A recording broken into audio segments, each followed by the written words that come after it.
Setup ఏమంటే దేవుడి దగ్గరికి వచ్చేసరికి లోక విషయాలు అవి ఆత్మీయంగా మనం ఆలోచించేస్తే దేవుడు చెప్పినట్టుగా మనం చేయాలి. మనం తగ్గించుకోవాలి. తను తగ్గించుకున్నవాడు హెచ్చించబడతాడు, తను హెచ్చించుకున్నవాడు తగ్గించబడతాడు. మనకి సుంకరి పరిస్థితి గురించి తెలుసు కదా.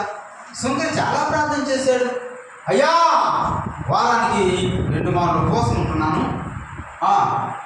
నాకు వచ్చిన దాంట్లో దక్షిణ భాగం ఇస్తున్నాను. అది అన్న సుంకరి వలే లేదందుకు నీకు వందనాలు అయ్యా అంటున్నాడు. పెద్ద ప్రార్థనే చేశాడు. అంటే ఆ పక్క వ్యక్తి కూడా చూస్తున్నాడు.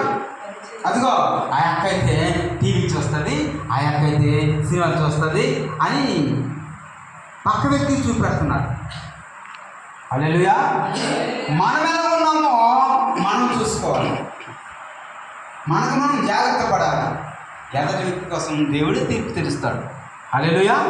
వారి గురించి మనం తీర్పు తీర్చకూడదు. హల్లెలూయా. తాము తగ్గించుకొని అది ఇక్కడ పరిసైడు ఈ తగ్గింపు ఆయన తను తగ్గించుకొని తను హెచ్చించుకున్నాడు. సుంకరి అయితే ఆ కింద వచ్చినమే ఆకాశం వైపు కళ్ళను ధైర్యం చాలక తన రొట్టు కొట్టుకొనొచ్చు పాల్పినని నన్ను కరుణించు అన్నాడు. హల్లెలూయా. ఏమన్నాడండి? పాల్పినని నన్ను కరుణించు. అతనికంటే ఇతడే నీతిమంతులుగా తీర్చబడిన ఇంటికి వెళ్ళను అని రాయబడ్డారు. అలా తగ్గించుకోవాలి. మీకు ఒక ఉదాహరణ చెప్తాను. లారీతో సామాన్లు వస్తున్నాయి. లారీ ఫుల్గా ఉన్నాయి, సామాన్లు వస్తున్నాయి.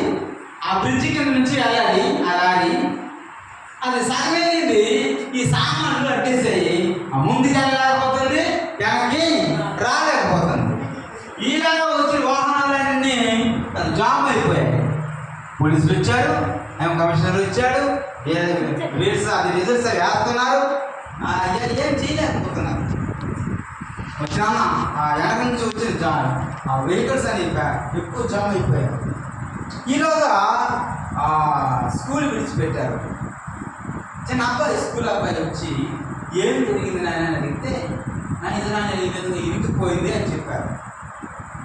లారీ మధ్యకి వచ్చి ఇరికిపోయింది, ముందుకు వెళ్ళలేకపోతుంది, వెనక్కి రాలేకపోతుంది అని చెప్పి, అదేనా నా స్కూల్ బ్యాగ్ కట్టించి ఫ్రంట్ వీలు కొంచెం గాలి మామూలు ఎంత అది కొంచెం దిగింది. తగ్గిపోలు అన్ని టైర్కి ఒక అంగుళం ఏమని తీశారు. అది డౌన్ అయింది, తీసాయి. హల్లెలూయా. తగ్గాలి. ఆ పేరు పెట్టబడి నా జల్లు తాము తగ్గించుకోవాలి. ఇది చేయలేకపోతున్నాము, చేస్తే దీవించబడతాం, ఆశీర్వదించబడతాం. దేవునికి స్తోత్రం. అందుకే తను తగ్గించుకున్నవాడు హెచ్చించబడతాడు, తను హెచ్చించుకున్నవాడు తగ్గించబడతాడు. ఒకటి. రెండోది తగ్గించుకొని ప్రార్థన చేసి